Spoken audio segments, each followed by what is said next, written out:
Thank you, Flo. Jack, thank you very much.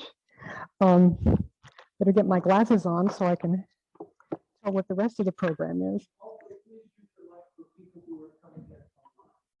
Is this all right? Okay, and I'm wearing one. Okay, let me put all of this stuff out of the way.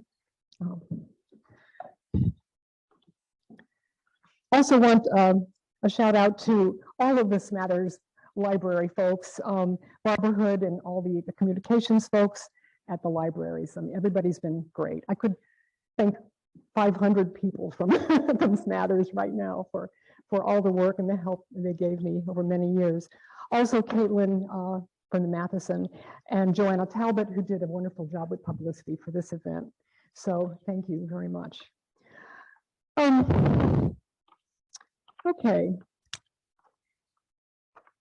You heard I was a musician. So the working title for this presentation was called How I Got This Story. And I started putting it down and I thought, you know what? It's in 3 movements with a coda. So it really is 3 parts. How I Got the Story, part 1 is the origin story, and every book has one. How I Got the Story, part 2 is an inspiration story. How I Got the Story, part 3 is a little bit of nuts and bolts. Some of it is from the introduction to the book. But I promise not to spend too much on that. Also, there's a coda. If you're a musician, you know what a coda is, a little tail, little something at the end that wraps it up.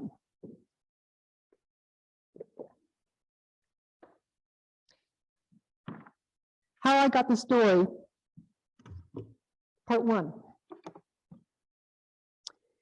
It's September 25th, 2013, 6:05 p.m.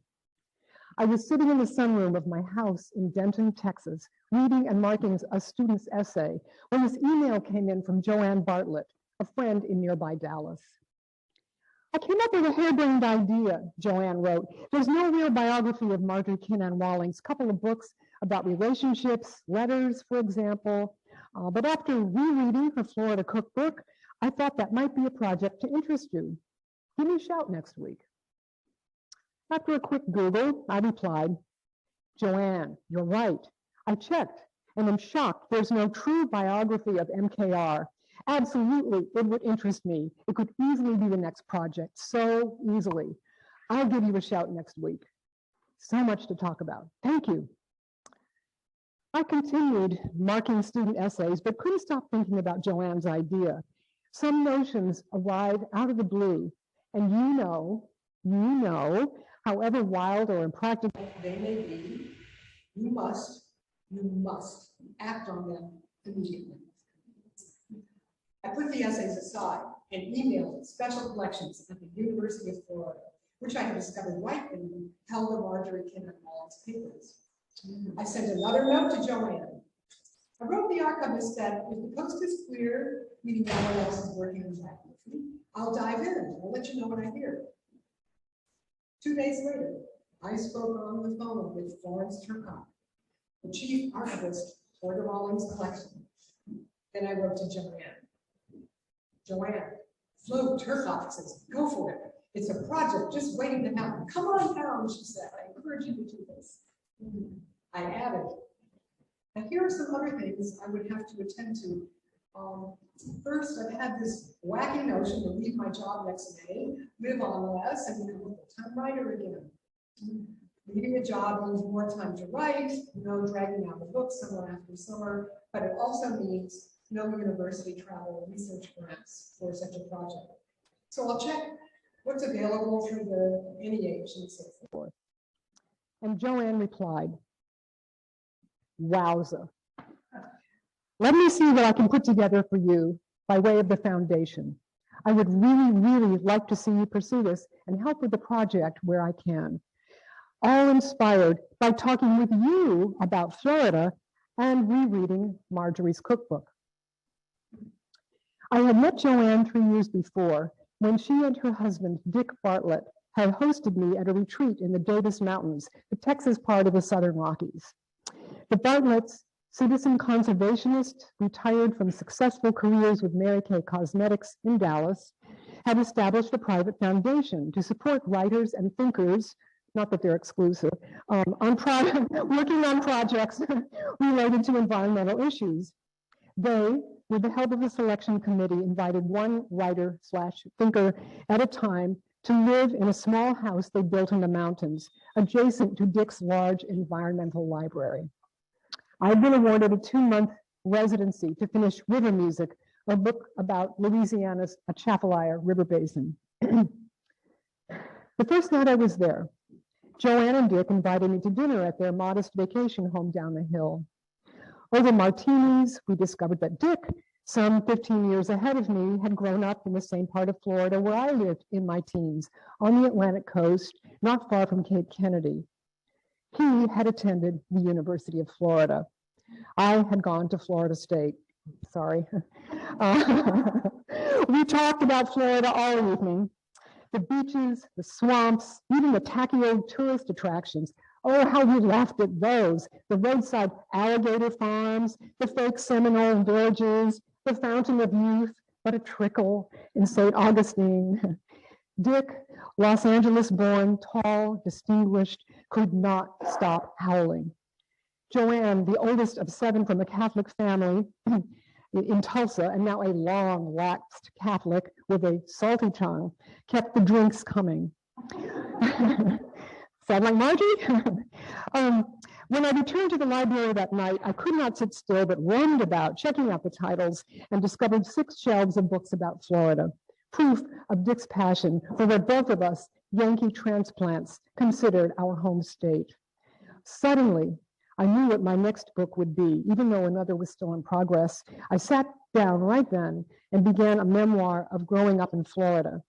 I worked until the sun rose over the eastern mountains. That was June 2010. In May 2011, Dick Bartlett succumbed to cancer. I've known he was ill, but not how ill. Joanne discontinued the Fort Davis residencies. They were too much for her to manage alone, and there were other projects she would take care of, such as annual awards and scholarships to environmental teachers and students. Remembering the Florida connection, she asked me, along with Shannon Davies, my editor at Texas A&M University Press, to come out to Fort Davis one weekend and help her pack up Dick's library to be donated to Sul Ross State University. As we pulled so many books from the shelves, Joanne asked me if I'd like to have Dick's Florida books, which included every book Marjorie Kinnan Rawlings published. Oh yes, I would like them. And so we boxed everything Florida for me to take home. Because I lived pretty close to Dallas, Joanne would occasionally invite me down for lunch or dinner. When River Music was published in 2011, she hosted a celebratory luncheon in the Zodiac room of Neiman Marcus, my first visit to the fabled department store. Surely you've heard of it.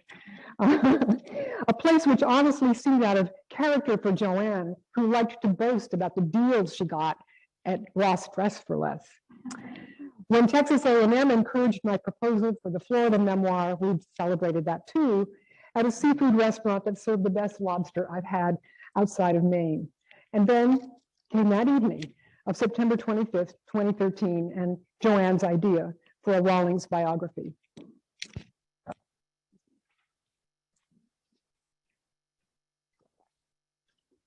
As I said, I wondered how I'd pull it all off while teaching. But in the weeks that followed, Joanne noted that Marjorie Kinnan Rawlings was a good match for the Bartlett Foundation's mission. Marjorie had been, in addition to a Pulitzer Prize-winning author, a leading advocate for preserving Florida's natural environment. The foundation would match my salary for a year so I could work on the biography full-time. I told Joanne the book would be dedicated to Dick's memory, which she thought perfect. I took a leave of absence from my job. 1 year of support led to 2, including research travel expenses and fees for research assistants in 3 cities. I resigned from the University of North Texas. Joanne was, for a golden time, my co-conspirator. Every time I dug up some fascinating fact, or dirt as we called it, I phoned or emailed her to share it. Once, when I needed to visit Rawlings' childhood home outside Washington, D.C., Joanne engineered a family trip. She, her son Mike, his wife Kim, and I flew up together. During the days, I did my research and they went sightseeing. And in the evenings, I reported my findings at dinner. One night, we were joined by Rawlings archivist Flo Turcotte, who was attending a conference in the city. But in December 2015, a month after Joanne had wired me flowers celebrating my contract with W.W. Norton, I received an email from Joanne's eldest son, Steve. Joanne had gone into the hospital 2 weeks before and died there. I did not know what took her, but I suspected lung cancer. She'd been a pretty heavy smoker. I'm sorry to give you this news in an email, Steve wrote. However, at the end, my mother asked me to continue supporting you and the book. And so he and the foundation did just that. Through September 2018, those 4 years of support made it possible for me to research and write full-time and send a good, satisfying manuscript to my publisher in April 2019. The book's original dedication was to the memory of Richard C. Bartlett, but after Joanne's death, I amended it to include her. I've been telling you all of this because the book that brought me to this room would not exist without Joanne, the philanthropist, literary matchmaker, and friend who suggested and backed the perfect project for a writer whose abilities she believed in. This is, and always will be, the #1 part of how I got the story. There would be no story without Joanne Krieger Bartlett.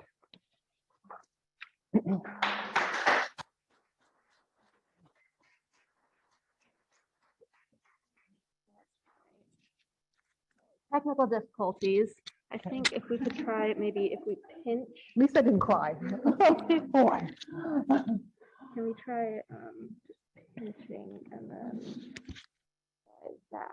Let's see if that works. Okay.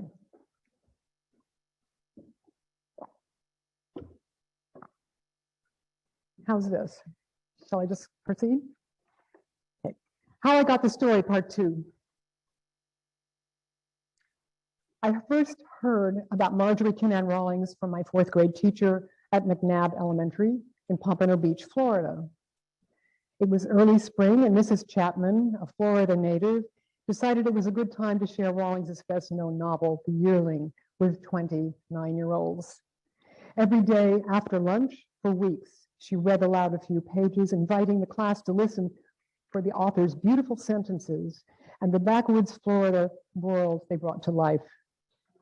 All of us, northern transplants whose families had been lured to the state by the post-war boom, were entranced by the story, delivered during that delicious drowsiness following milk and sandwiches, by an old-timer whose voice was as soft and suggestive as distant radio waves. The Yearling was our first impression of old Florida, the people's speech and traditions, and Mrs. Chapman's reading seemed a private thing, a gift from her to us. We didn't know that the book, a coming-of-age story about a boy, his pet deer, and his parents who farmed the North Central Florida scrub, had been the best-selling novel of 1938. Nor did we know the book had won the Pulitzer Prize and been translated into 29 languages, or that Metro-Goldwyn-Mayer had made a popular film of it, all before we were born. By the time Mrs. Chapman read it to us, The Yearling had come to be thought of as a children's book, and because it centered on a young boy, and it became a staple of the elementary school story hour. I loved The Yearling as one loves a fairy tale or a dream, and Mrs. Chapman's reading became one of my fondest memories. Alongside it are memories from the same time when my younger sister and I explored some of backwoods Florida with our tall, vigorous mother, who was director of camps for the Broward County Girl Scouts. Part of her job required her to check active campsites and inspect property the Scouts might use in the southern part of the state. I can still see the sugarcane field for sale near Lake Okeechobee and its owner who cut us each a sweet piece of cane to chew. Later, we visited a day camp, scooped out of the hammock, and as we rumbled up, the troop leader called to her charges, Mrs. McCutchan is here, inspiring a madness of neatening, cleaning up around the picnic tables. Physical discomfort never faced my mother. Once she returned from a camping trip with poison ivy. The flesh of her right arm was raw, chewed, weepy, as if she'd been attacked by an alligator, not a plant. I lost my appetite sitting next to that arm at dinner and asked and asked if she might cover it. It heals better in the open air, she said, matter-of-factly, passing me the peas. Mom often complained about the increasingly timid indoor approaches to scouting and spoke wistfully of roughing it in Maine, her home state, where her father, a conservationist, had taught her to hike, hunt, canoe, cook beans in the ground, and lash together a lean-to of tree limbs and vines. The Sun Sentinel profiled her. The cut line on her photo reads, "She remembers rugged days." My sister and I giggled at that because we were self-conscious and secretly in awe of her. But when I look back now, I see in my mother something of Marjorie, what we often call a woman ahead of her time. My mother was nothing if not self-directed, and that quality is a big part of what drew me to Marjorie, a woman who charted her own course. Between Mrs. Chapman's reading and the outbound trips with my mother, I must have developed a feeling for Florida the land and Florida in literature that sank in deeply. Yet it wasn't until I'd completed my university education in music that I read The Yearling by myself, silently, admiring it as magnificent storytelling, as fine literature. The novel's musical lyricism, its fine rendering of country life, its use of local dialect I could hear on the page, its structure and emotional range revealed Rawlings the artist, and I wanted to know how she, born in 1896, had become one. For clues, I took up her 1942 memoir, Cross Creek, also a bestseller in its day, and reveled in stories of a tiny Florida settlement where after 10 years of freelance work in New York, Louisville, and Rochester, she farmed oranges and established her writing career. Cross Creek was the place out of which Marjorie wrote. I always say that because it was clear to me she did far more than write about it. When I finally traveled from my home in Texas to the creek, I was surprised to find it had changed very little, or so I was told, since she lived there. The hamlet is still a rural community on a stream between two lakes, Orange and Loch Lusa, altered only by the soft conversion of Marjorie's farmhouse outbuildings in Orange Grove into a state park, as you all know, with a paved road and guided walking tours. It was easy for me to imagine writing here. I returned to Texas and reread Cross Creek aloud, for nothing would do but to sound out Marjorie's elegant sentences, speak her radiant images to the air, and dwell in her love of beauty. Marjorie celebrated beauty so often in her writing. For one example, some of us may recall the chapter in Cross Creek entitled Hyacinth Drift, which chronicles an adventurous St. John's River trip Marjorie took with her friend Desi Smith, just as Marjorie's rancorous marriage to Charles Rawlings is about to collapse. Deeply troubled, Marjorie lamented in short bursts, "Once I lost touch with the creek. I had had hardships, it seemed to me, more than one could bear alone. I loved the creek, I loved the grove, I loved the shabby farmhouse. Suddenly they were nothing." At the end of the trip, when she and Desi finally turned up the Ocklawaha River, she panicked. "I was afraid once more of all the circumstances of living," she admitted. Who among us has not encountered that feeling after a much-needed getaway that is only temporary? But Marjorie continued, returning to familiar, flowing rapture. "When the dry ground was under us, the world no longer fluid, I found a forgotten loveliness in all the things that have nothing to do with men. Beauty is pervasive and feels like perfume more than the object that contains it. Because I had known intimately a river, the earth pulsed under me. The creek was home." Here is the solace of beauty, which Marjorie not only turned to, but depended upon, as she invited readers to do the same. Here also is a deep understanding of the human condition and wisdom.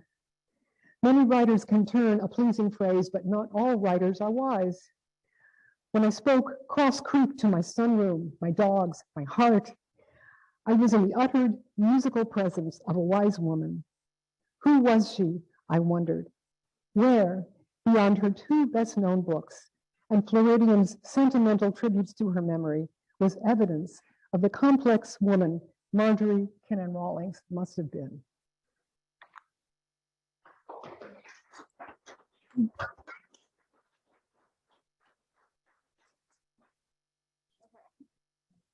Third time's the charm. So I'm going to let you do it yourself. We need to move it down just a couple more inches. Okay. Like here? I think, yeah, that should be good. How's that? We'll see. Can it work? A little bit closer to this. Okay, okay. Swallow it, they say.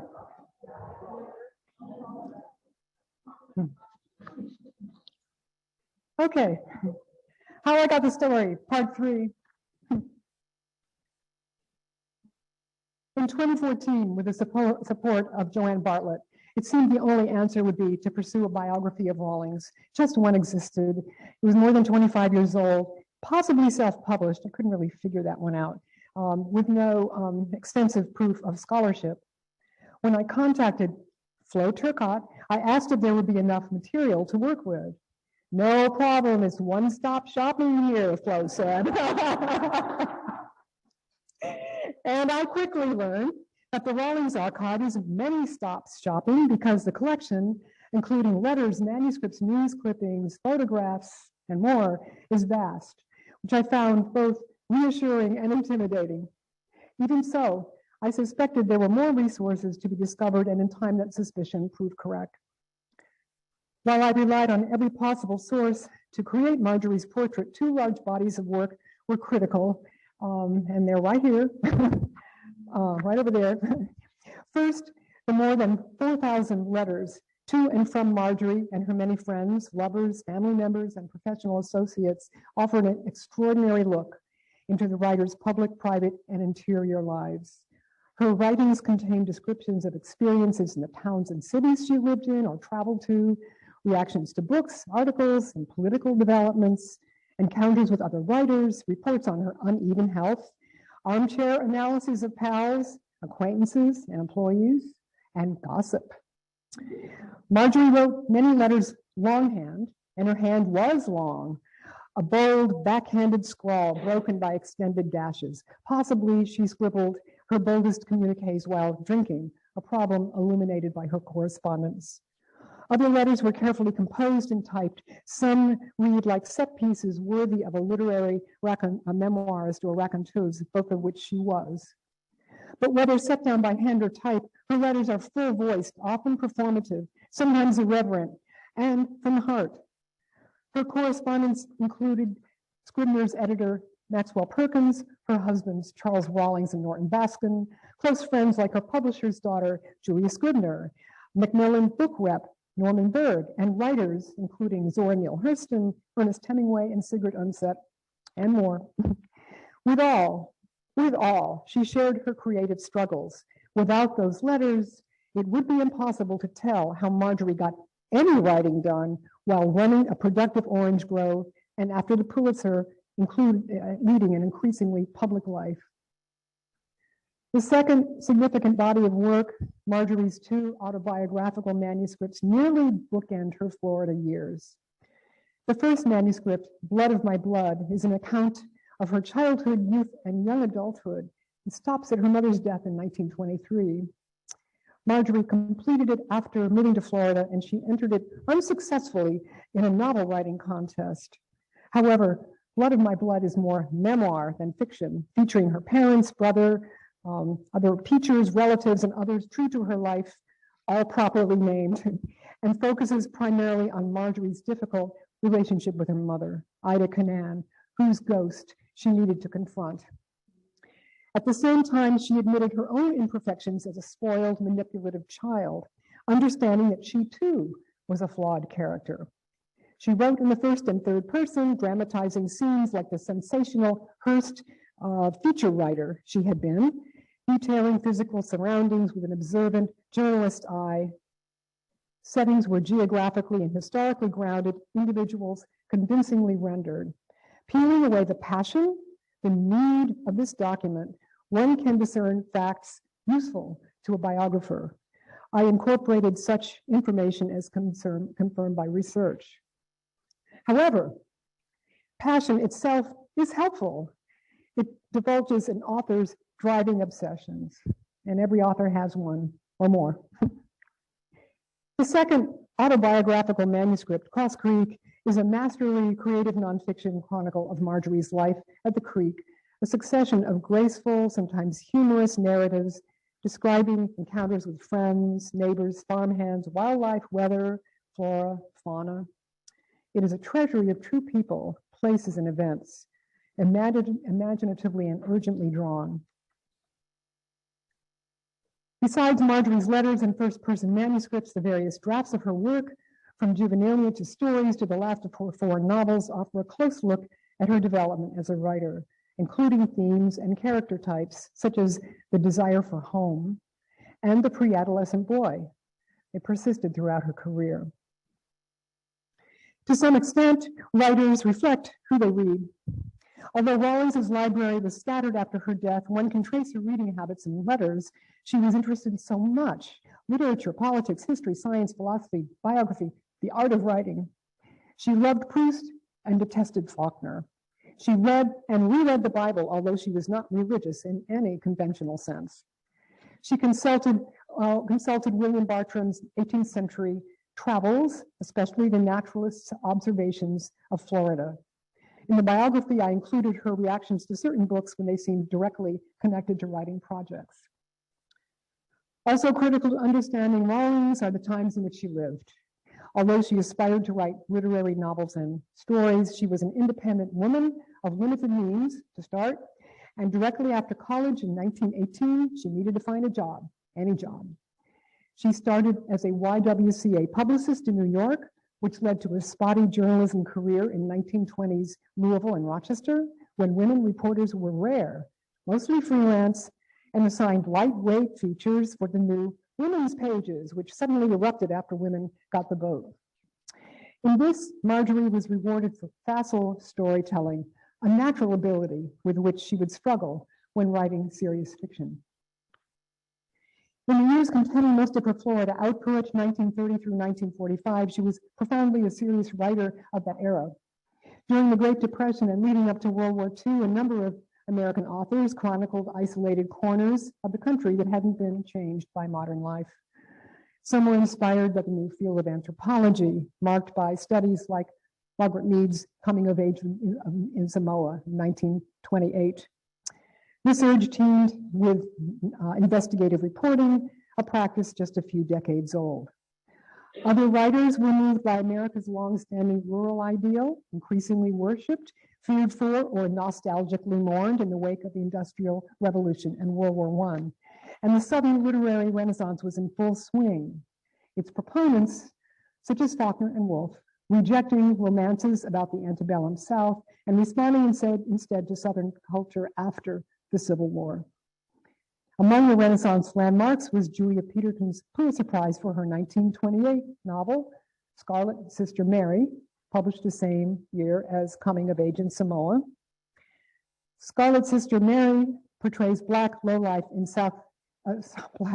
life in South Carolina's Low Country. Peterson was the first Southern woman writer to win the Pulitzer. It so happened that same year, 1928, Marjorie Rawlings decided to leave Rochester to try writing fiction at Cross Creek, Florida. With a small inheritance, she bought, sight unseen, a 72-acre orange grove and farmhouse, determined, along with her first husband, Charles Rawlings, to write in deep country full-time, living on citrus profits. As it turned out, the grove required far more labor than she'd imagined, a saga in itself. Yet Marjorie also saw in backwoods Florida a striking opportunity to immerse herself in a little-known culture and transform reporting into literary fiction. Within a few years of her arrival in North Central Florida, she put the region and herself on the national literary map. One might view Rawlings' work as a result of her socio-political time or a literary movement, but my deepest concern has been to discover and show how she struggled to create the life she wished to live as a writer with a poetic, philosophical impulse toward art making and a consistent urge to manifest it on her own terms. It is the strongest story running through the personal materials she left for us to consider. Since her college years as an ambitious poet and dramatist, she had been obsessed with natural beauty and the notion of cosmic consciousness, the purview of Whitman and other poets she studied. At Cross Creek, she found the perfect unspoiled environment out of which to attempt stories and novels reflecting that cosmic ideal. It is true that this section of Florida had yet to be significantly explored in imaginative literature, offering Rawlings a first-come opportunity, but just as importantly, its isolation harbored living examples of the radical interconnection between all living people and things, a concept that was fundamental to cosmic consciousness and to her. Coda.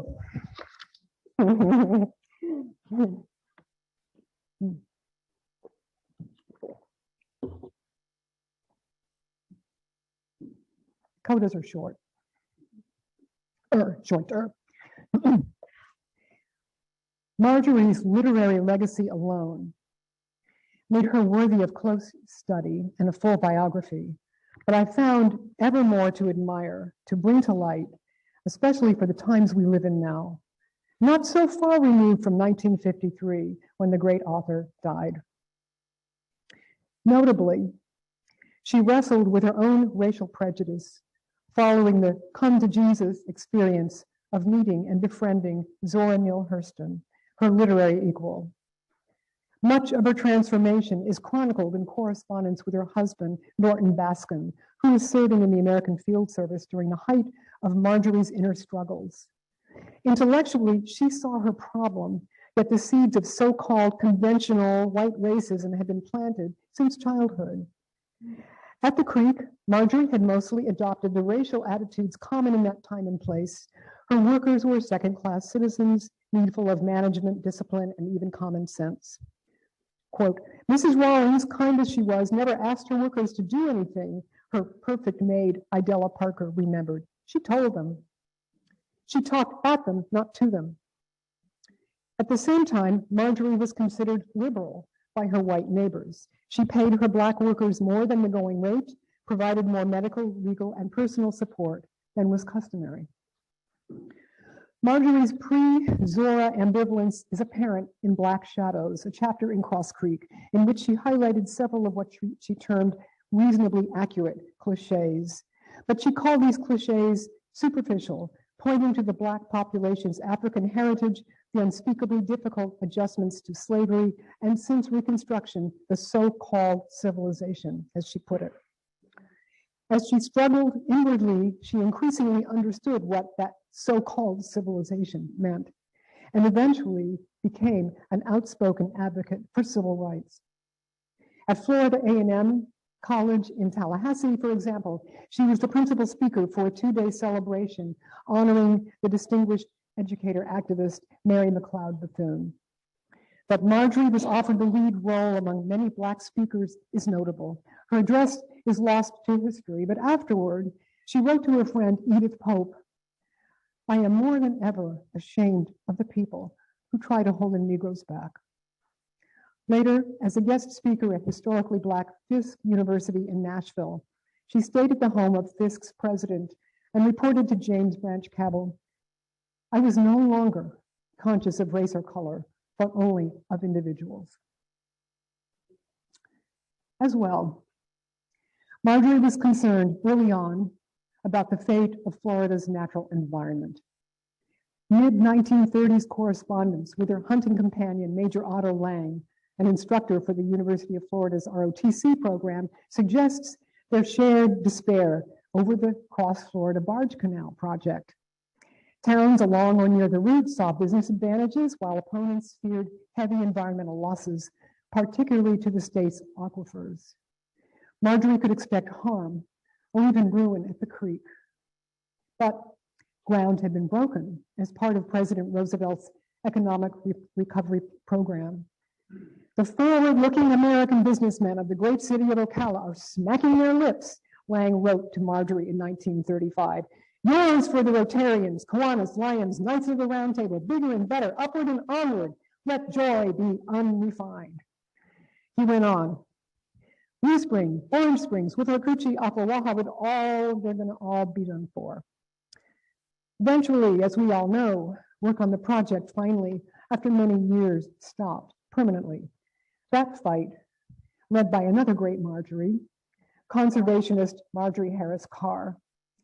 Today, Floridians honor a trinity of environmental Marjories: Marjorie Kinnan Rawlings, Marjorie Harris Carr, and Everglades advocate Marjorie Stoneman Douglas. By the way, there is a wonderful letter in the UF archives which Marjorie Stoneman Douglas wrote to Marjorie Rawlings in 1931, a few months after our Marjorie published her first Florida sketches, Cracker Chidlings, in Scribner's magazine. It is obvious that Marjorie R. had written to Marjorie D. to introduce herself, and in her reply, Marjorie D. answered a question Marjorie R. had posed, something along the lines of, "As a newcomer, am I stepping on your toes?" Marjorie Stoneman Douglas reassured her. "There was never any doubt in my mind that there was room for both of us in Florida," she replied. "There is so much of it, a variety and stimulation, that a dozen writers who care for it couldn't exhaust it." That is still true. 14 years after that first exchange with Marjorie Stoneman Douglas, Marjorie composed at the request of Florida Congressman Joe Hendricks an essay titled "Florida, an Affectionate Tribute," which was entered into the congressional record. I'd like to complete this talk with her essay's closing words because they were, are, and will continue to be significant. Here's Marjorie. Now in the spring, yellow jasmine fills the air with spicy sweetness, and the orange groves are in bloom, their perfume almost unbearable through the long nights of moonlight. To the south, the bougainvillea and the hibiscus are flamboyant, and such an array of flowers and garden vegetables is ready for man's delight as to make one wonder why the capital of the United States was not placed in the Floridian Eden instead of Washington, D.C.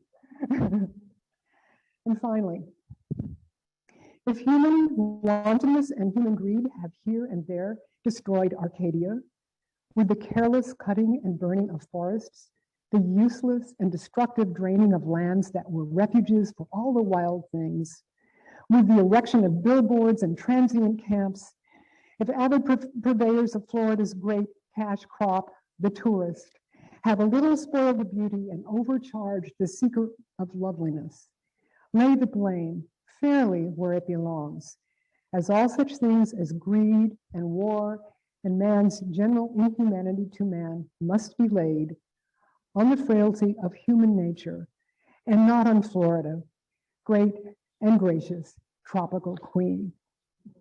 Thank you.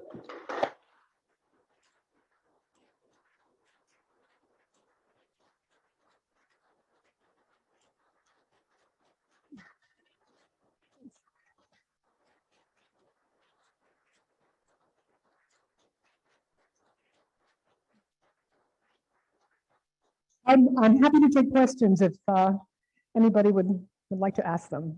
Hope I can answer them. Yes, Jack. So on the 75th anniversary of the publication of The Yearling, as you know, Lauren Groff wrote a really nice piece Yes. for Harper's, essentially asking the question, why is this best-selling book from 1938, Pulitzer Prize winner, not held the same ground To Kill a Mockingbird, The Great Gatsby has in terms of sales, in terms of its assignment in school classrooms. How do you answer that question? The best answer I can give, should I speak into this? All I could figure out, and I think it could be, and it holds, it'd be valid, is that because a movie was made of it that was touted as good family entertainment. Here is something you can take your kids to. It's got a boy at the heart of it, and yes, it's sad, like Bambi was sad, but you can, kids will like this, or you can take your kids. And somehow in the 50s, as I said before, it came to be thought of as a children's book because Jody was a little boy. Now there are young people in the other books you mentioned, or we could name several, but I don't know. That's my best answer, is that publicly, in a big publicity machine way, it came to be known as a kid's story, and which is unfair, totally unfair. But that's my best answer. If anyone else have a good answer? Yep, or question, whatever. Well, I was just going to say, do you think that because the book doesn't challenge anyone in the way that something like To Kill a Mockingbird does, that it may be given less value from that perspective? Well, it has different challenges. It's a coming of age story, as you know, and yes, there are. It's all white people out in the wilderness. Perhaps that's part of it. I honestly don't know. It's still a heartbreaker. It's we all go through something like that, or things like that open our eyes and we become mini adults for a while. I don't know. Yes. The phonetic colloquial language is hard to read. But it's possible. It's possible, and also in the Yearling there are a couple instances of the N word, which Marjorie ran into some problems with that. It was taken off the bookshelves for a while in the 40s by some liberal high schools in New York who took it away. And she wrote to one of the African American publications in New York defending her choice, saying that I wrote about this time and this place, and these words were used.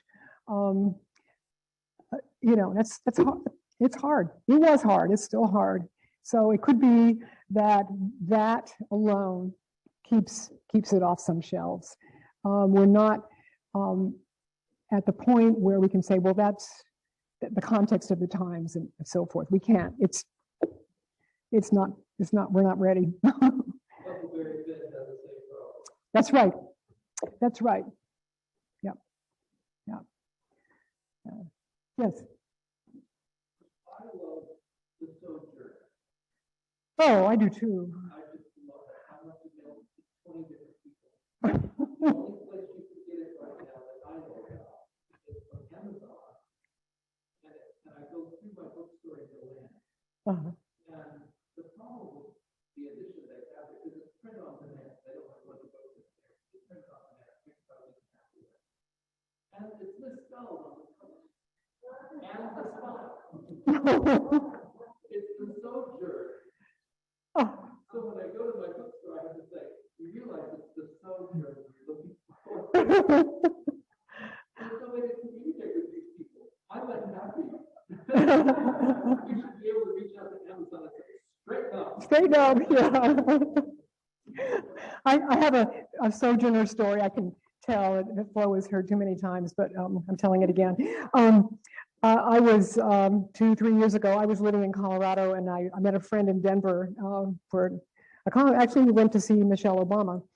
And the next day we went into a rare used bookstore, and there was a copy of hardcover first edition of The Sojourner for $30.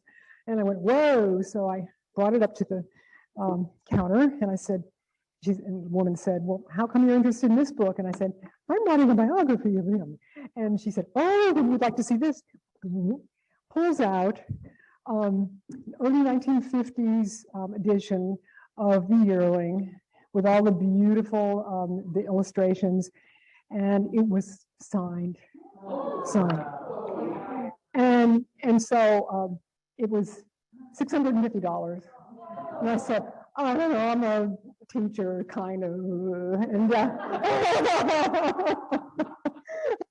I'm a gypsy trying to finish a book. And she said, well, let me see what the manager can. So she takes the book back to the manager. Manager, little old lady, she comes out and she said, I'll give it to you for $5.25. And I said, sold. So I, maxed out my credit card right there, and I texted Flo from the bookshop I said, look what I just bought.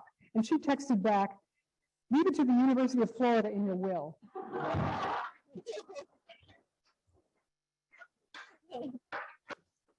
You're getting it. And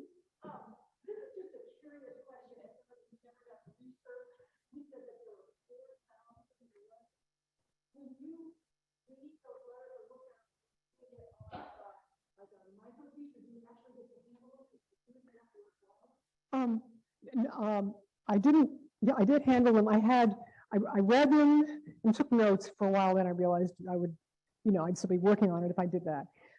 So I had Celine Hickey, Flo's daughter, did a lot of copies for me, a lot.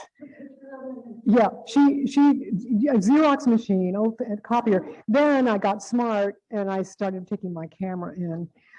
So I had them, but most of it, I have over more than half on paper, which is so, still like the hands-on. So when I was, for example, we had several hundred letters in which she's talking about her creative challenges and, thing on working on whatever book. I can go through and say, I want that quote. Here are 3, 4 letters. These are good letters, but I want this quote. It was a process of sifting through many, many letters to get her statements that most described what it was she was going to best.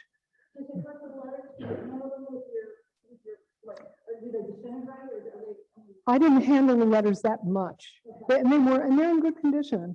They're in, protected. Yeah. Yeah, the archive was really well cared for. Rawlings took good care of her papers, and they were presented to the university in 1950, and bequeathed to Neale. So the materials were in really good shape.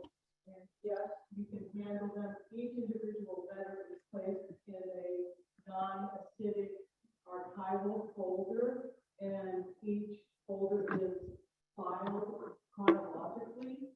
So in a way, it's really hard to access if you want to see all the letters from Norman Burr, for instance. You have to go through the entire correspondence because they're filed that way. But for a biographer, it's interesting and it's kind of good because you're trying to write a chronological, more or less chronological narrative.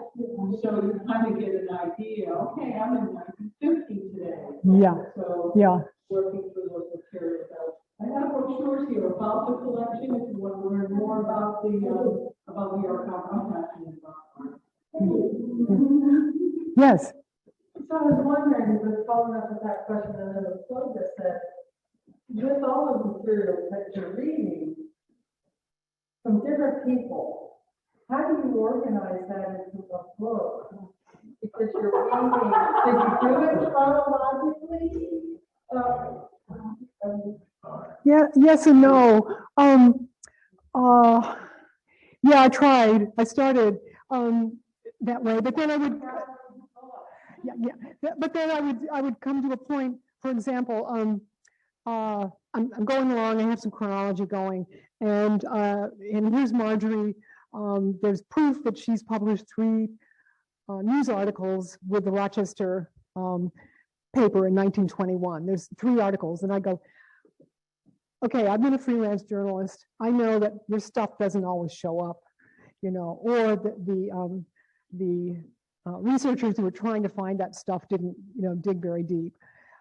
So I'm off subject, but I'm going to tell you this anyway. So, but no, I already had a chronology going and so forth. But I went to Rochester, New York, for a week and went through the microfilm of all the newspapers, the newspapers she wrote for in that particular period.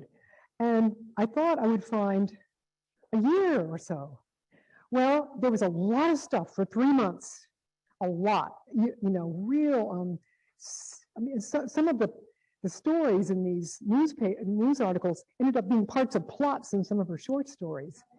I could trace some of that stuff. And so I got to the end of a week and I'd only gone through, I don't know, not quite a year. And everything had stopped after 3 months, but I thought, no, she must have kept going. She must have kept going. So I hired an assistant to do to go on for another year or so after I left, and she found nothing. Then I put it together with her correspondence with her husband, who was often on the road during that time. Should I be speaking here? That he had suspected her of having an affair with her editor at that newspaper. And she was down there all the time, right? She's writing 3 big features a week. She was very good. And he hounded her into quitting her job so he wouldn't be jealous on the road. And that's right where you can see her last feature, and then you see that letter and you go, no more. It's real clear. But it took going further and even an assistant to go another year to make sure that it really did stop then. But she wrote much more than we had known about. She was much dependent upon page 1, page 3 freelancer. So, yes. So I have a question from our virtual audience. Sure. Is there any evidence that Marjorie was directly influenced by Zora's mules and men? By who? By Zora? Zora Neale Hurston's mules and men. I don't know. I didn't. It could be, but I didn't compare the two. I didn't compare the two closely enough to answer that well for you. I can sort of comment on that. Please. The Neale and men was kind of like a folklore thing. She wrote to Hurston and became friends with Hurston. Invited her to come to St. Augustine to meet with her, and Marjorie ended up lecturing at Rawlings Normal. We have a speech that she wrote where but I think she admired, they admired each other greatly, and Marjorie, after the publication of their article, after they got together in 1941, their article, Watching God, was already out, but Marjorie recommended that Zora Neale Hurston be picked up by Scribners, Right. Charles Scribners, and so therefore, there was a recommendation that her work was exemplary and worthy of the Scribner imprint. They did, indeed, Scribner did pick up Hurston's next book, Sarah Swati, so that relationship was established based on Marjorie's recommendation. And Hurston, Sarah Swati is dedicated in part to Marjorie for that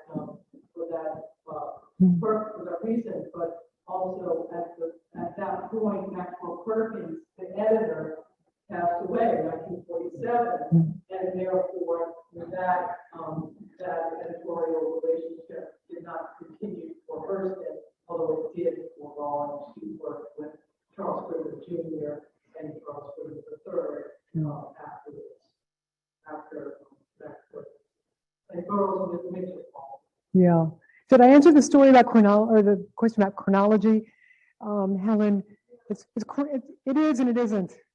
Keep finding stuff that has to go here and then here and then here, and after so much time, then you see a much bigger picture, and you see Especially when we're talking about looking at the newspaper work and how much work was done in a couple of months. Yeah. And then you're reading somewhere else. Yeah, I had. Influence from the husband. Right. And I had read their letters first from that time, but I didn't quite get it until I saw the, automatic, sudden drop. She was no byline. Yes. First one, I think is easier. You mentioned her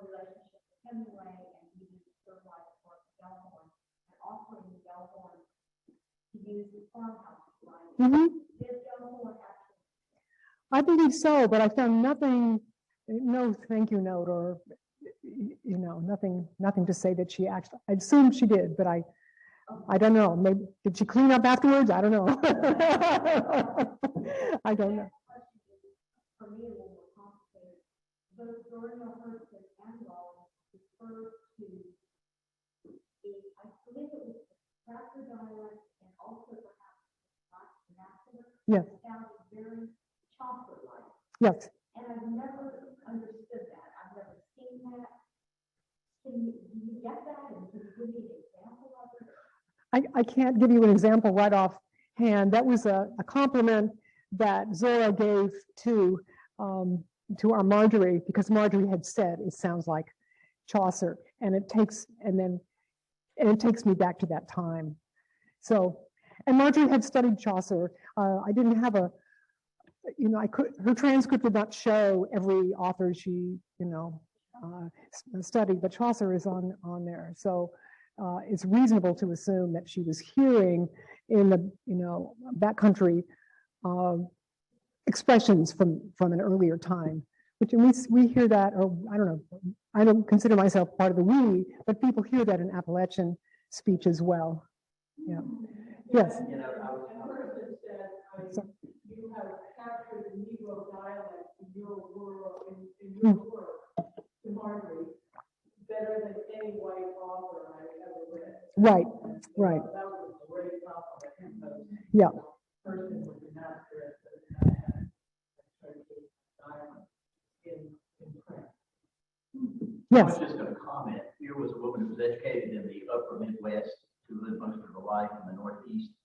How in the world was she able to write in that dialect that was so dominant in rural Florida? Much less to even understand it when she moved down there. But I think maybe when you talk about how she lived out in the scrub with a family for over 3-4 weeks or months, Yes. and how she spent so much time, she must have really listened to great people. Yes. She had a very good ear. I mean, I'm not the people. Other people have said that, but I can tell that her prose is gorgeous. The rhythms of it, and so that tells me, she has a good ear. She has a great ear. But then the comment about her studying Chaucer too may have had something to do with that. yes, yeah, and she wanted to be a poet first. That was her a poet and a dramatist. She acted in many productions at Wisconsin, often having a lead. She was, she was a stage girl for a while, and then brought it over into her books. Oh yeah.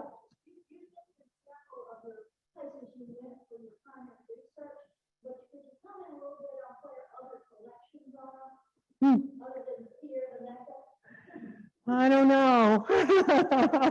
It would be heresy to. University of Georgia, Athens. I was there for a couple of days. They have the Norman Berg papers. Norman Berg, here's another, I won't tell the whole story, but Flo was showing me various collections. There's a collection of, from the 80s, I think, of correspondence that between Marjorie and some friends. And this fellow named Norman Berg kept popping up. And I said, who is he? The tone of her letters to him and him to her, it sounds intimate. It sounds, and I said, I think they were lovers. And Flo, nah, you're reading too much, no, I think I'm right. So that led me to study as much as I could of Norman Berg letters here, and then going to the archive in Athens where his papers are. He was a representative of Macmillan. He was sent down from New York after Julia Peterkin won the Pulitzer Prize. Macmillan thought, well, there must be some great Southern talent down there. Let's send this book rep down to not only sell books, but scope out the talent. And he didn't get Marjorie, but he met Marjorie, and they became very, very close. If you read the book, there's, I can't say it really happened, but there's much evidence that he proposed marriage to her after her first marriage broke up. But he was 10 years younger, and they were very much alike, both very feisty and could be high-strung. They became, as he called it, platonic lovers for the rest of their lives. So now I've forgotten what the question was, but but that was, I went to Athens to check out Normanburg and find the rest of letters and also some other documents, poems and things that she had sent in that were not here. That took me on a wild goose chase to Columbia, University of South Carolina.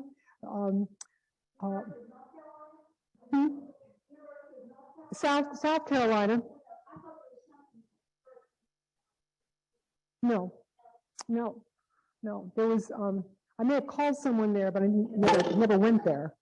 There was a shotgun engraved with scenes from The Yearling that I found out about because it was on somebody in St. Pete was trying to sell it. It turned out, and I'm not going to go into the story. It's in the book. I could write a whole book on that.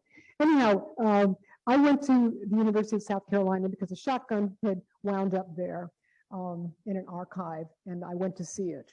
And Norman had it made for Marjorie as a gift, maybe a pre-wedding gift. That's what one person said.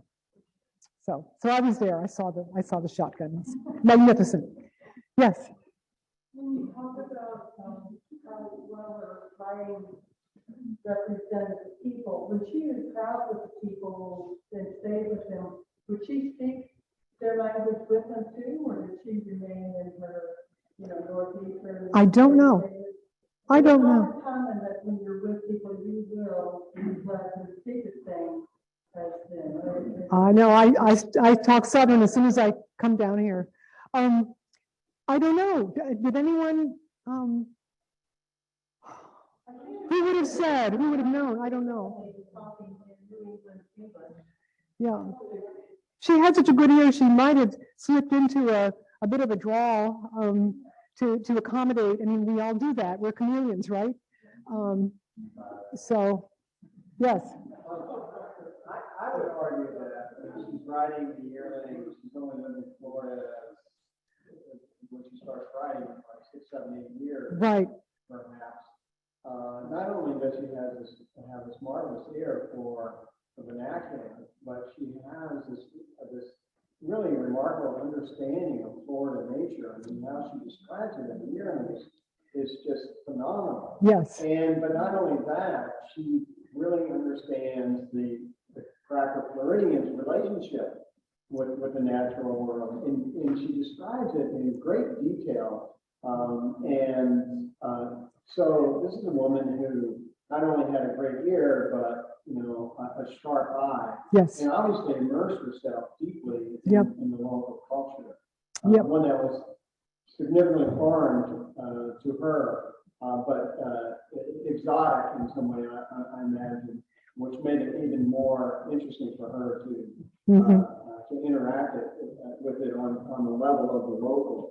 Yep. But I mean, her history descriptions of Florida nature are, I think they're unsurpassed by anybody. There are others that can equal her, like Marjorie Stoneman Douglas. Yeah.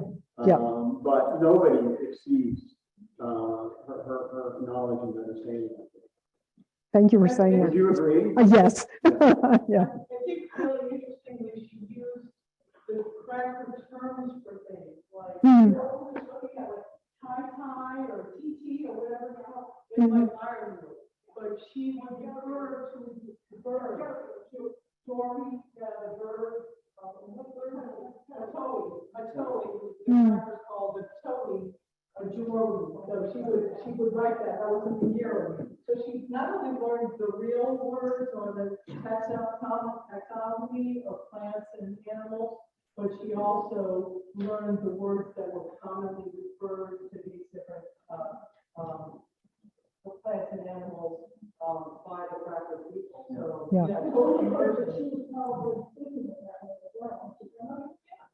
So what a better way to show honor to the people that she wasn't thinking about them, but she was thinking.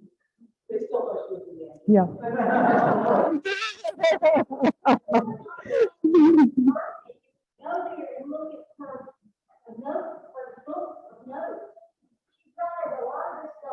Yes, she did. And so it's so exciting to see her notes. And then she went back to them, of course, when she did her life. Mhm. She's a tough to learn for politics and everything. Yeah. Yeah. That's one way to characterize herself. Yeah. Yeah. You can even see the start of that in the newspaper writing she did in Rochester, these big features that, you know, girl kidnapped by man, blah, blah, blah. I mean, these sensational things. She was given those, you know, those drugs are my life, says young wife, you know, things like that. The headlines were screamers. But there was so much detail in the feature writing.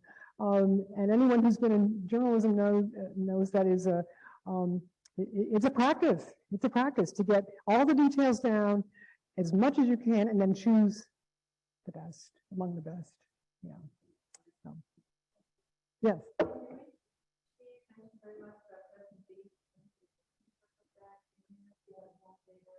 Crescent Beach. Yeah, it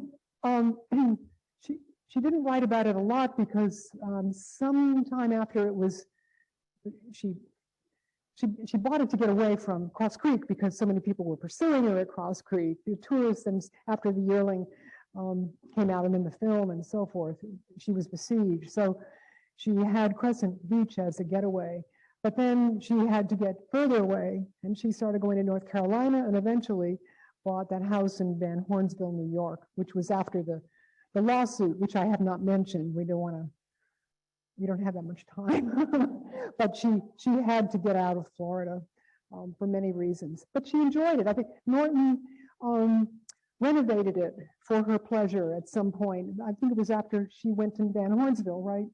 And he was down here, and he wanted to fix it up so she'd spend more time here. But she was already fixing up the place in upstate New York. Yes. Yeah.